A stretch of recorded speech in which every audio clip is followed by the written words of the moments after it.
Cheese ছাড়া রেস্টুরেন্টের মতো পাস্তা যদি ঘরে বানানো যায় তবে কেমন হয়। যে কেউ আমার রেসিপি ফলো করে খুব সহজে বাসায় মজাদার পাস্তা বানিয়ে ফেলতে পারেন। তাই আর দেরি না করে সরাসরি চলে যাই রেসিপি ভিডিওতে। আসসালামু আলাইকুম এভরিওয়ান, কেমন আছেন সবাই।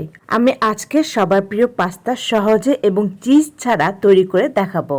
তাই আপনারা হুবহু আমার মতো বানাতে চাইলে ভিডিও স্কিপ না করে সম্পূর্ণ দেখবেন, যাতে কিছু গুরুত্বপূর্ণ অংশ বাদ না পড়ে। প্রথমে পাস্তা সেদ্ধ করে পানি ঝরিয়ে নিচ্ছি। এরপর কড়াইয়ে তেল দিয়ে পাস্তাকে একটু নেড়েচেড়ে নিচ্ছি, এতে করে পাস্তা ঝরঝরে হয়। যেহেতু আমি চিজ ইউজ করব না, তাই চিজের মতো স্বাদ পেতে হলে আমি 3 টেবিল চামচ তেল এবং 3 টেবিল চামচ রেগুলার আটা আমি ভেজে নিচ্ছি। আপনারা চাইলে তেলের পরিবর্তে মাখন ইউজ করতে পারেন।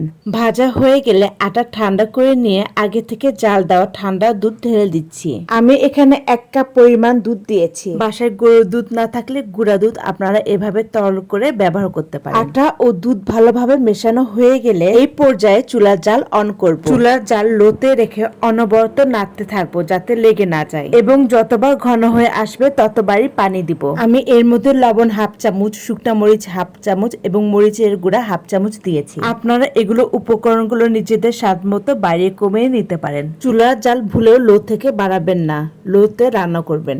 আর আমি যেগুলো উপকরণ দিয়ে পাস্তা রান্না করছি সেগুলো একটা উপকরণও স্কিপ করবেন না। এরপর হাফ চামচ দিয়ে দিচ্ছি গোলমরিচের গুঁড়া। 5 থেকে 6 চা চামচ টমেটো সস আমি এখানে সামান্য পানি দিয়ে আলাদা করে মিশিয়ে নেব, এতে করে সস দলা পেকে যাবে না। তারপর আমি সসটা ঢেলে দিচ্ছি। টমেটো সস দেওয়ার পর কালারটা সুন্দর দেখাচ্ছে। বার্গার ও শর্মা তৈরি করতে যে সস ব্যবহার করা হয় সে সসের মতো। আমি এখানে হাফ চামচে একটু কম চিনি ব্যবহার করছি। আর দিচ্ছি ম্যাগি স্বাদের ম্যাজিক সিজলিং মিক্স। এটার দাম 5 টাকা মাত্র এবং আশেপাশে দোকানে পাওয়া যায়। এই মশলাটা আমি অর্ধেক প্যাকেট ব্যবহার করেছি। এরপর দিচ্ছি অরিগ্যানো। এই অরিগ্যানো পাস্তাতে অবশ্যই ব্যবহার করতে হবে, স্কিপ করা যাবে না, তা না হলে পাস্তার গন্ধ ঠিকভাবে আসে না। এই অরিগ্যানো সসের মধ্যে হাফ চামচের বেশি ব্যবহার করেছি এবং রান্না শেষেও ব্যবহার করব। সসটা না ঘন না পাতলা, এই অবস্থাতে আমি পাস্তাগুলো এর মধ্যে ছেড়ে দিব।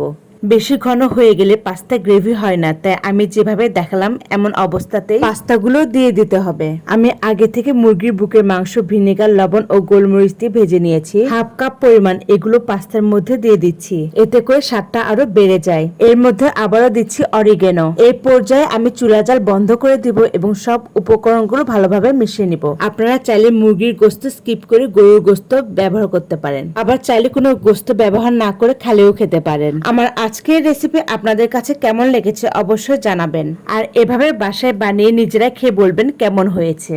আমার রেসিপি ভালো লাগলে অবশ্যই চ্যানেলটি সাবস্ক্রাইব করতে ভুলবেন না। আজ এ পর্যন্ত, আল্লাহ হাফেজ।